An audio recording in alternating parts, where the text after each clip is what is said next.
गांधी की सबसे बड़ी समस्याओं में से एक अम्बेडकर भी थे। अंग्रेज तो थे ही थे, उनसे बड़ी समस्या ये है कि यार अंग्रेजों को भेजो ना, समाज क्यों बदल रहे हो। और अम्बेडकर साफ साफ कह रहे थे कि अगर मुझे अपने हित और देश के हित में चुनना हो तो देश का हित नंबर 1 पे है, पर यदि मुझे दलितों के हित और देश के हित में चुनना हो तो मैं दलितों के हित को प्राथमिकता पे रखूंगा, क्योंकि अगर अंग्रेज चले गए ऐसे ही तो यहां के सवर्ण हमें छोड़ेंगे नहीं। और दलितों की पराधीनता अंग्रेजों के आने से पहले ज्यादा थी, अंग्रेजों की उपस्थिति के समय कम पराधीनता थी। आपको गुस्सा तो आता होगा अम्बेडकर का कई बार, क्या ये कैसा आदमी था, है ना, लेकिन आप तर्क सुनेंगे तो दंग रह जाएंगे, तर्क अच्छे हैं। और मजे की बात है कि भारत की संविधान सभा में अम्बेडकर जितनी पढ़ाई पूरी संविधान सभा में एक भी मेंबर ने नहीं कर रखी थी। केवल एक BN राव थे जो एडवाइजर थे, उनके पास ठीक ठाक पढ़ाई थी, उन्हें छोड़ दें, बाकी सब मिट्टी के मतलब पेंदे टाइप के थे, प्यादे थे उनके सामने। पढ़ाई लिखाई का जो लेवल अम्बेडकर साहब का है वो किसी का नहीं है।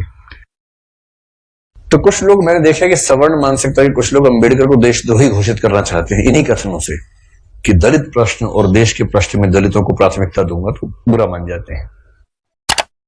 और उन्हीं से आप पूछो कि अगर हिंदू का प्रश्न हो और देश का प्रश्न हो, किसी प्राथमिकता दोगे तो हिंदू, हिंदुस्तान है, मजाक समझते हो, हिंदुस्तान है बोलते हैं, हिंदुस्तान है। मुसलमान तो आए हैं, जा भी सकते हैं, लेकिन हिंदुस्तान है। तो अंबेडकर उस समय पावरफुल हो चुके थे। और अंबेडकर को मैं तो बड़ा सलाम करता हूं इस सेंस में, आमतौर पर वंचित वर्ग में जब कोई पढ़ लिख लेता है ना, अपने वर्ग से कन्नी काट लेता है। रिजर्वेशन का सबसे बड़ा दुख ये है, रिजर्वेशन का सुख ये है कि वंचित वर्गों के लोग आने लगे हैं सत्ता में, और जैसे ही एक गांव से एक बच्चा, दलित बच्चा IAS बनता है ना, पूरा गांव IAS बन जाता है। आरक्षण के वित्तीय लाभ केवल उस व्यक्ति को मिलते हैं जिसको आरक्षण मिला है, पर सामाजिक राजनीतिक लाभ पूरे गांव, पूरे कुनबे, पूरे कस्बे, पूरे शहर को मिलते हैं। कि हमारे गांव का चंदू IAS बना है, और चंदू वर्ग में मान लीजिए SC या ST में आता है, उस दलित जाति के उस गांव के और आसपास के 100 गांव के सब व्यक्तियों के पास कॉन्फिडेंस आ जाता है।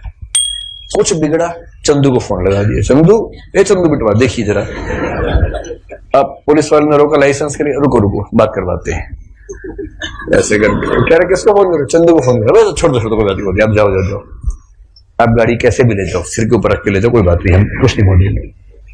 कॉन्फिडेंस लेवल बढ़ जाता है। एक रिजर्वेशन का फायदा ये होता है, आर्थिक फायदा नहीं होता, रिजर्वेशन आर्थिक मामला नहीं है, वो सामाजिक राजनीतिक समतलीकरण का मामला है, उसमें उसको देखना है। और अम्बेडकर ने, आजकल क्या होता है कि जो बच्चा IAS बनता है सबसे पहले कोशिश करता है कि उसकी जाति किसी को पता ना लगे कि वो रिजर्वेशन में है।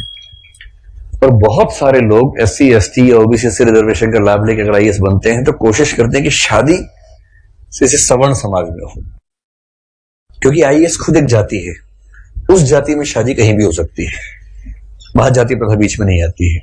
ऐसे IPS भी एक जाति है जो IAS से नीचे ही जाती है लेकिन ठीक ठाक जाती है, वो भी अपने आप में ठीक ठाक जाती है। जैसे IAS पति IPS पत्नी, लोग कहेंगे हाँ ठीक है, IPS पति IAS पत्नी, तो लोग कहते हैं अच्छा चलो कोई बात नहीं ठीक है इस तरह से मैनेज करते हैं, क्योंकि IPS नीची जाती है, IAS थोड़ी ऊंची जाती है, और IRS और बाकी सब तो बहुत ही नीची जाती हैं, और उसमें जो ग्रुप भी हैं वो तो शूद्र टाइप के माने जाएंगे कि ये तो बहुत ही नीचे के लोग हैं। बेशक UPSC ने सफलता दी हो, पर ये तो ये नहीं चलेंगे, इनके 10 नंबर कम आए थे, इनको बाहर करो यहाँ से एक प्रकार की जाति व्यवस्था वहां भी। तो दलित चेतना जो अम्बेडकर की वजह से, अम्बेडकर का सम्मान क्यों करना चाहिए कि वो इतना पढ़ने लिखने के बाद भी चाहते तो वो भी एक शानदार जिंदगी जी सकते थे, उनको मिल ही रही थी भाई। वो PCS ऑफिसर थे बड़ौदा में, मजाक छोड़ना है, नागपुर में शायद। और जब नागपुर में वो सिविल सेवक बनकर आए, फेलोशिप वहीं से मिली थी पढ़ने के लिए, जब वापस लौटे तो उनको PCS अधिकारी बनाया गया। तो उनको कहा कि आप यहां रहना शुरू कीजिए और काम संभाल लीजिए। अब ये अम्बेडकर के सामने सबसे बड़ी समस्या, अगर आप उनकी कभी आत्मकथा पढ़े, मैं कैसे बना, हिंदी अनुवाद उसका ये है, उसमें प्रसंग है कि नागपुर में रहना है उनको, क्योंकि वो ऑफिसर हैं, उनको अपने रहने के लिए कमरा चाहिए या घर चाहिए, ढूंढ रहे हैं पूरे शहर में, कमरा ही नहीं मिल रहा। लोग पहले पूछते हैं जाति कौन सी है, वो बताते हैं कि महार जाति का हूं, तो भी कमरा नहीं है हमारे पास। हम किसी दलित को कमरा देंगे ही नहीं अपना। ये 1920-30 के दौरान नागपुर शहर की बात है।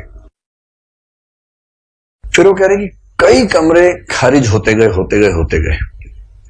एक और घर में गए, एक कोई दूसरा ऑफिसर था, वो दिखा रहा था, दोस्त के रूप में हेल्प कर रहा था।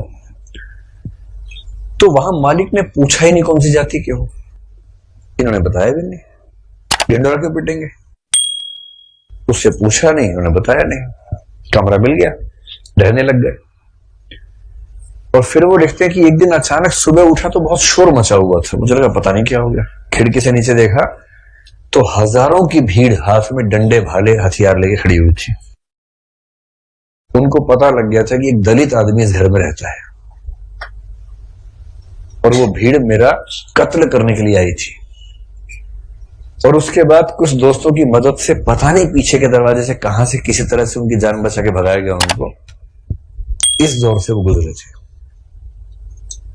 ये उसी देश की बात चल रही है, सारे जहां से अच्छा हिंदुस्तान हमारा, हम बुलबुलें हैं इसकी, ये गुलसिता हमारा, उसी की बात चल रही है। किसी और देश, पाकिस्तान की बात नहीं चल रही है। उसमें पाकिस्तान था ही नहीं, पाकिस्तान पेट में था उस समय। अभी हुआ नहीं था, मतलब होने वाला था, अभी नहीं हुआ था। तो उस देश की बात है। और जब वो स्कूल में पढ़ते थे तो स्कूल में पढ़ते इसलिए थे कि उनके पिता सरकारी नौकरी में थे, तो थोड़ा सा ठीक स्थितियां थी उनकी, इसलिए स्कूल में एडमिशन मिल गया। पूरे स्कूल में एक दलित बच्चा था बस, बी आर अम्बेडकर, बस, बाकी सब सवर्ण बच्चे थे। अब दलित बच्चा कैसे हैंडल करे? वो पानी पीने जाएगा, पानी को छू देगा, पानी पवित्र हो जाता है, उसमें हीलियम आ जाता है हाइड्रोजन की जगह। उसके बाद जैसे दलित बच्चा छूएगा हाइड्रोजन के गुण बदल जाएंगे उसमें। तो एक व्यवस्था थी कि भाई पानी पीने की एक जगह थी सबके लिए, एक अलग से मटका था अम्बेडकर के लिए, अलग से रखते थे दूर, उनको वही पीना है और मटके को हाथ नहीं लगाना है। अब कभी कभी क्या हुआ, कई बार ऐसा हुआ कि जो आदमी पानी की व्यवस्था करने के लिए तैनात था वो छुट्टी पे चला गया, एक दिन 2 दिन आया नहीं। अब इसको प्यास लग रही है, बाकी बच्चों के पास पानी पीने को, इसको पानी पीने को नहीं है। कई ऐसे दिन गुजारे स्कूल में जब उनको पीने को पानी मिलता ही नहीं था। चेतना ऐसे बनती है, ये सब झेलने के बाद बनती है। इसलिए जब आप हरिजन गाथा कविता पढ़ेंगे तब समझ में आएगा कि वो किस दौर से, किस स्थिति से गुजर के वो विचार बनते हैं। और अभी एक अदम गौंडवी की कविता है, वो भी हरिजन के गांव जैसा कुछ नाम है, उसको भी पढ़ेंगे, हम जिक्र करेंगे आगे चलकर, तब समझ में आएगा। ये सब मैं इसलिए कह रहा हूं कि इतिहास के नेताओं को सीधे खारिज करना बहुत आसान होता है। जब आप उनकी स्थितियों को समझेंगे, उनके विचार कैसे बने समझेंगे, तब उनका महत्व समझ में आता है। अंबेडकर का बड़प्पन यह है कि बहुत अच्छी स्थितियों में जाने के बाद, इंग्लैंड में, अमेरिका में पढ़ने के बाद, वहां भी टॉप करने के बाद, वो चाहते तो वहीं किसी विश्वविद्यालय में प्रोफेसर बन सकते थे और धूमधाम से जिंदगी गुजार सकते थे, पर उन्होंने चुना संघर्ष का रास्ता। लौट के आए, संघर्ष किया और अपने साथ साथ अपने पूरे समुदाय की मुक्ति का रास्ता चुना। और जितने सफल हुए उतना सफल होना एक जिंदगी में आसान भी नहीं होता। जितने वो सफल हुए उन्होंने काफी कुछ कर भी दिया। अब उस अंबेडकर का तेज 1936 में फैल चुका था। महात्मा गांधी बहुत दुखी है। महात्मा गांधी घोर वर्ण व्यवस्था के समर्थक आदमी थे, इतने पक्के रूढ़िवादी थे इस मामले में। मतलब महात्मा गांधी के प्रति मेरा सम्मान उतना ही जितना अंबेडकर के प्रति है, पर इस मामले में वो बहुत ही दकियानूसी किस्म के व्यक्ति थे। अपनी एक किताब हिंदू धर्म में लिखा है उन्होंने कि वर्ण व्यवस्था उतनी ही नैसर्गिक और प्राकृतिक व्यवस्था है जितना न्यूटन का गुरुत्वाकर्षण का नियम। ये महात्मा गांधी का वाक्य है, किसी और का वाक्य नहीं है। इसलिए उनके पेट में खलबली मची हुई थी कि अंबेडकर बीच में कैसे आ गया। अंत में अंबेडकर बोले, महात्मा जी हमने बहुत ट्राई कर लिया कि हिंदू धर्म में रह के चीजें ठीक कर लें, हो नहीं पा रही, हम हिंदू धर्म छोड़ रहे हैं। अब महात्मा गांधी परेशान। उनके लिए भारत से ज्यादा महत्वपूर्ण हिंदू धर्म है महात्मा गांधी के लिए। गीता, वो सब, उनका तो वैष्णव परंपरा, वो सब विचार ज्यादा थे। 1937 में कहते हैं कि अंबेडकर ने घोषणा कर दी कि मैं हिंदू धर्म छोड़ रहा हूं।